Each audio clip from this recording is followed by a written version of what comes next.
মহরম 10ই মহরম পবিত্র আশুরা যেটাকে আমরা বলে থাকি, সে আশুরাতে আসলে কি ঘটেছিল, সেই জিনিসটা আসলে ওই দিনটায় কি কি ঘটনা ঘটেছিল। আমরা জানি ইমাম হুসাইন রাদিয়াল্লাহু তাআলা আনহু তার ৭৭ জন ঘনিষ্ঠ লোক শহীদ হয়। ইমাম হুসাইন রাদিয়াল্লাহু তাআলা আনহু সহ আরও ৭৭ জন শহীদ হন। তা এছাড়া আর কি কি ঘটনা ঘটে 10ই মহরম, সেই 10ই মহরমের কি কি ঘটনা ঘটেছিল সেই বিষয় নিয়ে আমরা আজকে জানবো ইনশাল্লাহ।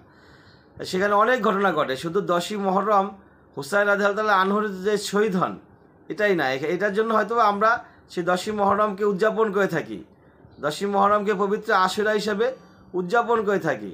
তো সেদিন আরও অনেক ঘটনা ঘটেছিল। প্রথমে আমরা জানবো সেই ঘটনাগুলো কি কি ঘটেছিল। আকাশ জমিন পাহাড় পর্বত সব কিছু সৃষ্টি করা হয়েছিল সেদিন। 10ই মহরম আকাশ সৃষ্টি করা হয়েছিল, জমিন সৃষ্টি করা হয়েছিল, পাহাড় সৃষ্টি করা হয়েছিল 10ই মহরমে। আদম আলাইসাল্লাম, হজরত আদম আলাইসাল্লামের সৃষ্টি হয় 10ই মহরম। নূহ আলাইসাল্লামের মহাপ্লাবন থেকে জুদি পাহাড়ে অবতরণ করেন 10ই মহরম। হজরত ইব্রাহিম আলাইসাল্লাম নমরুদের প্রজ্বলিত অগ্নিকুণ্ড থেকে মুক্তি লাভ করেন 10ই মহরম। দীর্ঘ 18 বছর রোগ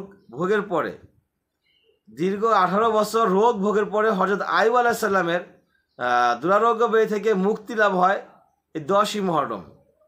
হজরত সুলাইমান আলাইসাল্লাম পৃথিবীর রাজত্ব দান করেন সুলাইমান আলাইসাল্লামকে 10ই মহরম। 10ই মহরম সুলাইমান আলাইসাল্লাম রাজত্ব পান। হজরত ইউনুস আলাইসাল্লামকে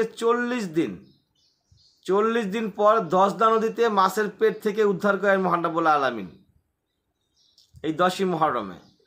হজরত মুসা আলাইসাল্লাম ফেরাউনের কবল থেকে রক্ষা পান 10ই মহরম। অর্থাৎ মুসা আলাইসাল্লাম তার সৈন্য সামগ্র নিয়ে সেই যে নীল নদে সে ডুবে যান 10ই মহরম। হজরত ঈসা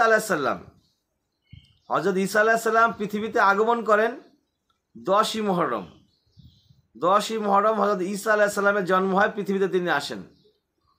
এবং 10ই মহরম হজরত ঈসা আলাইসাল্লাম জীবিত অবস্থায় আল্লাহ পাক তাকে উঠায় নিয়ে যায়। হজরত ইদ্রিস আলাইসাল্লামকে আল্লাহ আসমানে উঠায় নিয়ে যায় 10ই মহরম। হজরত দাউদ আলাইসাল্লামকে বিশেষ সম্মানে ভূষিত করা হয় এই 10ই মহরম। খায়বার যুদ্ধের বিজয় অর্জন করা হয় 10ই মহরম। মাদায়ান এবং কাদিসিয়ার যুদ্ধের বিজয় হয় 10ই মহরম। হজরত আদম আলাইসাল্লামকে জান্নাতে প্রবেশ করানো হয়, ওনাকে মাটি থেকে রূহ দেওয়ার পরে জান্নাতে প্রবেশ করানো হয়, সে জান্নাতে প্রবেশ করা হয় 10ই মহরম। হজরত আদম আলাইসাল্লামকে জান্নাত থেকে প্রেরণ করা হয় দুনিয়াতে, এবং গুনাহ মার্জনার পর তার সঙ্গে হজরত হাওয়া আলাইসাল্লামের পুনর্বার সাক্ষাৎ হয় 10ই মহরম। হজরত নূহ আলাইসাল্লামকে তুফান ও প্লাবন থেকে মুক্তি প্রদান করা হয় 10ই মহরম। হজরত সুলাইমান আলাইসাল্লামের আমরা জানি বাদশাহী একবার চলে গিয়েছিল, সেই বাদশাহীটাকে আবার ফিরিয়ে দেওয়া হয় 10ই মহরম। হজরত ইয়াকুব আলাইসাল্লাম কর্তৃক হারানো পুত্র ইউসুফ আলাইসাল্লামের সঙ্গে সাক্ষাৎ লাভ হয় 10ই মহরম।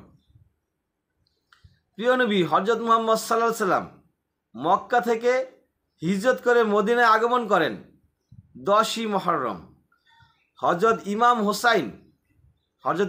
হোসাইন রাদিয়াল্লাহু আনহু এবং তার ঘনিষ্ঠ 77 জন স্বৈরশাসক ইয়াজিদের হাতে শহীদ হন 10ই মহরম।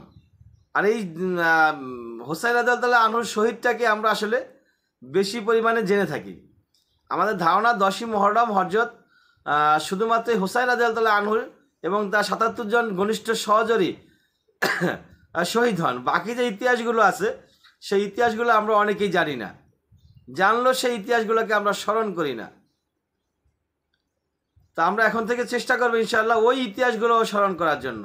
এবং আমরা যে ধরনের প্রোগ্রামগুলো পালন করে থাকি, এই যে ব্লেড দিয়ে, ছুরি দিয়ে, বিভিন্ন ধরনের অস্ত্র দিয়ে বডিতে আঘাত করা, হাই হোসেন বলে চিৎকার করা, নিজেকে ক্ষতি করা, এই কাজগুলো থেকে আমরা বিরত থাকবো ইনশাআল্লাহ। ওয়া আখির দাওয়ানা আলহামদুলিল্লাহি রাব্বিল আলামিন।